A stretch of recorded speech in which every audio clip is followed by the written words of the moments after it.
சமீபத்தில் ஒரு புதிய மனித இனம் கண்டுபிடிக்கப்பட்டிருக்கு. இது வரைக்கும் நம்ம ஹோமோ செப்பியன்ஸ், ஹோமோ எரெக்டஸ், ஏன் நியாண்டர்தால் பத்தி கூட பார்த்திருக்கோம். அதே மாதிரி மனித குலத்தோட மூதாதையரோட வரிசையில இவங்களும் இப்ப புதுசா ஆட் ஆயிருக்காங்க. அவங்க தான் ஹோமோ நாலேடி. சுமார் 2,36,000 வருஷத்துல இருந்து 3,35,000 வருஷத்துக்கு முன்னாடி வாழ்ந்த ஒரு மறைக்கப்பட்ட மனித இனம் தான் இந்த ஹோமோ நாலேடி. நம்ம நவீன மனிதர்களான ஹோமோசெப்பியன்ஸ் உருவான அதே காலகட்டத்தில் ஆப்பிரிக்காவில் வாழ்ந்த இன்னொரு வகை மனித இனம் தான் இவங்கன்னு சொல்லலாம். நமக்கும் ஹோமோ நாலேடிக்கும் ஒரு பொதுவான மூதாதையர் இருந்திருப்பாங்க. ஆனா இவங்க நம்மளோட நேரடியான மூதாதையர் இல்லைங்கிறத நம்ம புரிஞ்சுக்கணும். சொல்லப்போனா மனிதர்களோட பரிணாம வளர்ச்சிங்கிறது ஒரு பெரிய ஆலமரத்தோட கிளைகள் மாதிரி எடுத்துக்கலாம். அந்த கிளைகள்ல நம்ம தனி கிளையாவும் இந்த ஹோமோ நாலேடி தனியான கிளை வழியாவும் வந்திருக்காங்க. எடுத்துக்காட்டா சொல்லணும்னா நம்ம நவீன மனிதர்கள் ஹோமோசெப்பியன்ஸ், ஹோமோ எரெக்டஸ் மாதிரி இனங்கள்ல இருந்து கொஞ்சம் கொஞ்சமா பரிணாம வளர்ச்சி அடைஞ்சு இப்ப வந்திருக்கோம். ஆனா இந்த ஹோமோ நாலேடி அந்த மாதிரி இல்லாம நம்ம பக்கவாட்டு கிளை வழியா வந்தவங்க அப்படின்னு சொல்றாங்க. ஆனா ஆரம்ப காலத்துல இந்த ரெண்டு இனங்களுக்கும் ஒரே மூதாதையர் தான் இருந்திருப்பாங்க அப்படிங்கறத உறுதிப்படுத்துறாங்க. ஆனா அந்த பொதுவான மூதாதையருக்கு அப்புறம் ஹோமோ நாலேடி ஒரு தனி பரிணாம பாதையில போயிருக்காங்க. இந்த ரெண்டு மனித இனமுமே வேற வேற கிளைகளா இருந்தாலும் மரம் ஒண்ணுதான் அப்படிங்கிற மாதிரி ஒரே பரிணாம குடும்பத்தை சேர்ந்தவங்க தான். இந்த ஹோமோ நாலேடி இனத்துக்கு இறந்தவங்களை புதைக்கிற பழக்கம் இருந்திருக்குங்கிற ஆதாரம் கிடைச்சிருக்கு. நான் கொடுக்கிற இன்ஃபர்மேஷன்ஸ் எல்லாமே உண்மையிலே இருக்கா இல்ல நானா சொல்றேனா அப்படின்னு உங்களுக்கு ஒரு சந்தேகம் இருந்துச்சு அப்படின்னா டிஸ்கிரிப்ஷன்ல லிங்க் கொடுக்குறேன். அந்த லிங்கை நீங்க கிளிக் பண்ணி செக் பண்ணி பாருங்க. உண்மையாவே இதை கண்டுபிடிச்சதுக்கான ஆதாரங்கள் எல்லாமே நீங்களே தெரிஞ்சுப்பீங்க. நான் எதனால இந்த இன்ஃபர்மேஷன் சொல்றேன்னா, நிறைய பேர் நான் சொல்றது உண்மை இல்லை, பொய் அப்படின்னு நினைக்கிறாங்க.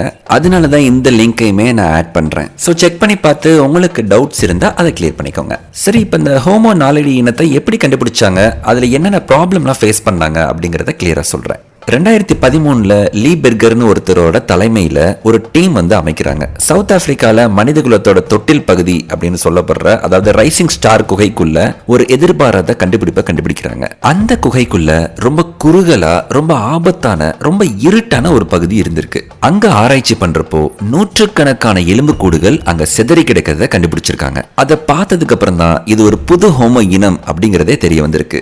இந்த கண்டுபிடிப்புல ரொம்ப பெரிய சவால் என்னன்னா, டீனாலேடி அறைக்குள்ள போற பாதை தான். அது சூப்பர்மேன் கிரால் அப்படின்னு சொல்லப்படுற ரொம்ப குறுகலான வெறும் 18 சென்டிமீட்டர் அகலம் கொண்ட ஒரு ஓட்டை வழியா உள்ள போகணும். இது ஏன் சூப்பர்மேன் கிரால் அப்படின்னு சொல்றாங்கன்னா, இப்ப நீங்க சூப்பர்மேன் படம் பார்த்திருந்தீங்கன்னா உங்களுக்கு தெரிஞ்சிருக்கும். சூப்பர்மேன் எப்படி போவாரு, முன்னாடி 2 கையும் நீட்டி வச்சுட்டு உடம்ப குறுக்கி வேகமா போவாரு. சோ அதே கான்செப்ட்ல அந்த மாதிரி தான் அந்த 18 சென்டிமீட்டர் அகலம் இருக்கிற ஓட்டைக்குள்ள போகணும். அப்படி ஒருவேளை உள்ள போயிட்டோம்னா அதுக்கப்புறம் 15 மீட்டர் செங்குத்தான பாறை வழியா கீழே இறங்கணும். இந்த இடமும் ரொம்ப ஆபத்தா இருந்தனால உடம்புல சின்னதா இருக்கிற ஒரு பெண் ஆராய்ச்சியாளரை மட்டும்தான் அங்க அனுப்பி ஆராய்ச்சி செஞ்சிருக்காங்க. இந்த ஹோமோ நாலேடியோட உடல் அமைப்பு எப்படி இருந்துச்சு அப்படிங்கறத சொல்றேன்.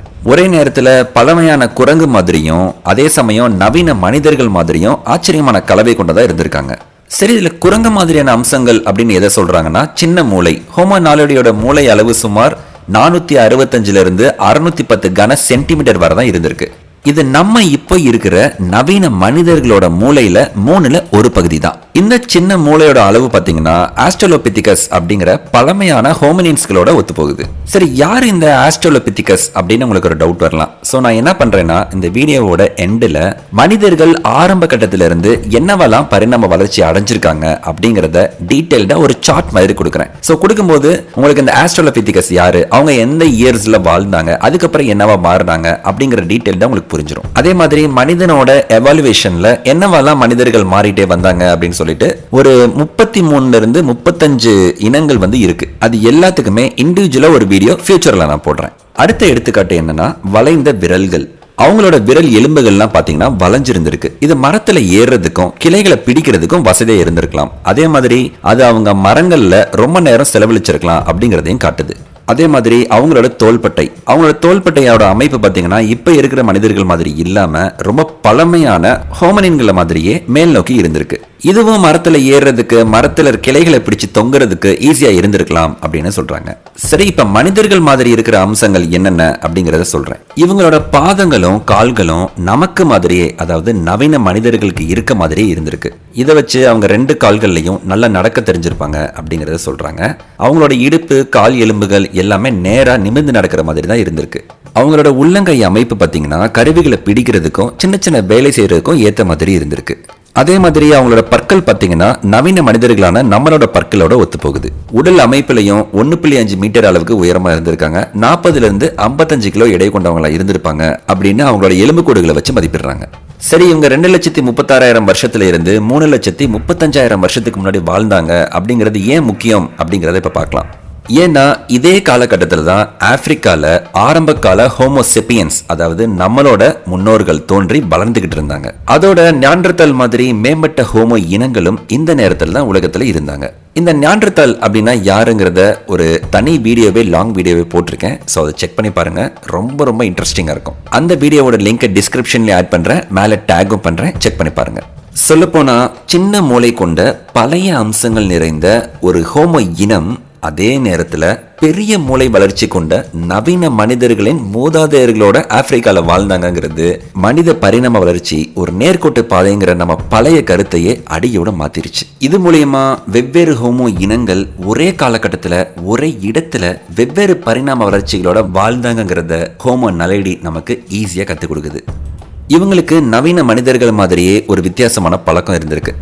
அது என்னன்னா, அவங்க இறந்து போனவங்களை குகையோட ஆழமான இருட்டான உள்ள போறதுக்கே கஷ்டமான பகுதிக்கு கொண்டு போய் புதைச்சிருக்காங்க அப்படிங்கிறதுக்கான ஆதாரங்கள் கிடைச்சிருக்கு. டினாலேடி அறையில சுமார் 1500க்கும் மேற்பட்ட எலும்புகள் கிடைச்சிருக்கு. இது குறைஞ்சது 15 பேரோட எலும்பு கூட இருக்கலாம் அப்படின்னு சொல்றாங்க. இவங்க ஒரே நேரத்தில் இறந்திருக்க வாய்ப்பு இல்லைன்னு காலப்போக்கில் ஒன்னொன்னா அங்க சேர்க்கப்பட்டிருக்கலாம் அப்படின்னு ஆராய்ச்சியாளர்கள் சொல்றாங்க.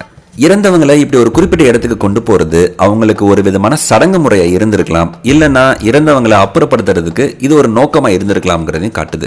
இந்த மாதிரியான பழக்கங்கள்லாம் நவீன மனிதர்கள்ட்டையும் இல்லைன்னா பெரிய மூளை கொண்டவங்கள்ட்டையும் தான் இருந்திருக்கு அப்படின்னு நினைச்சிட்டு இருந்தோம். ஆனா இவங்களுக்கு சின்ன மூளை இருந்தாலும் இப்படி அறிவுத்திறனோடையும் கலாச்சாரத்தையும் ஃபாலோ பண்ணியிருக்காங்கிறது நம்ம ஆராய்ச்சியாளர்களுக்கு பெரிய ஷாக்கிங்கா இருந்திருக்கு. ஆனா இவ்வளவு ஆழமான சின்ன குகைக்குள்ள வெளிச்சமே இல்லாத இடத்துல எப்படி இவங்க கொண்டு போயிருப்பாங்க அப்படிங்கறத ஒரு பெரிய கொஸ்டின் மார்க்க உருவாக்குது. ஒருவேளை அப்பவே அவங்க நெருப்பை யூஸ் பண்றதுக்கு தெரிஞ்சிருப்பாங்களோ அப்படின்னு தோணுது. ஏன் அப்படி சொல்றேன்னா, அதுக்கு முன்னாடி 24 லட்சம் வருஷத்துல இருந்து 14 லட்சம் வருஷத்துக்கு முன்னாடி வரைக்கும் கருவிகளை உருவாக்குன நம்மளோட ஹோமோ ஹெபிலிசிஸ் அவங்களுக்கு முன்னாடி தான் வாழ்ந்திருக்காங்க. இந்த ஹோமோ ஹெபிலிசிஸோட மூளை பாத்தீங்கன்னா ஹோமோ நலேடியோட மூளையை விடவே கொஞ்சம் பெருசா இருந்துச்சு. கூர்மையான கற்களை வச்சு விலங்குகளை அறுக்கிறது, எலும்புகளை உடைக்கிறதுன்னு சில கருவிகளை இவங்க பயன்படுத்தினாங்க. இதுதான் அவங்க வேட்டையாடுறதுக்கும் உணவை சேகரிக்கிறதுக்குமே அவங்களுக்கு ரொம்ப யூஸ்ஃபுல்லா இருந்துச்சு. இது ஒரு ஆர்டரா சொல்லணும் அப்படின்னா, ஃபர்ஸ்ட் ஹோமோ ஹெபிலிசிஸ் வந்தாங்க, அப்புறம் ஹோமோ எரெக்டஸ் வந்தாங்க, அப்புறம் ஹோமோ நலேடி வந்தாங்க, அதுக்கப்புறம் ஹோமோ செப்பியன்ஸ், அதுக்கப்புறம் தான் நவீன மனிதர்களான நம்ம வந்திருக்கோம். மனித இனத்தோட தோற்றம் வளர்ச்சி பத்தின தேடல் இன்னும் முடியல அப்படின்னு தான் சொல்லணும். இன்னும் பல மர்மங்கள் குகைகளுக்குள்ளேயும் பூமிக்கு அடியிலையும் ஒளிஞ்சிருக்கு. ஹோமோ நலேடி மாதிரியான கண்டுபிடிப்புகள் நம்மளோட கடந்த காலத்தை பற்றியும் நம்ம யாருங்கிறத பற்றியும் நமக்கு இன்னும் நிறைய கற்றுக் கொடுக்கும். இந்த தொடர்ச்சியான ஆராய்ச்சிகள் தான் மனித இனத்தோட உண்மையான கதையை பற்றி நமக்கு முழுசாக சொல்லுங்கிறதுல எந்த மாற்றமும் கிடையாது.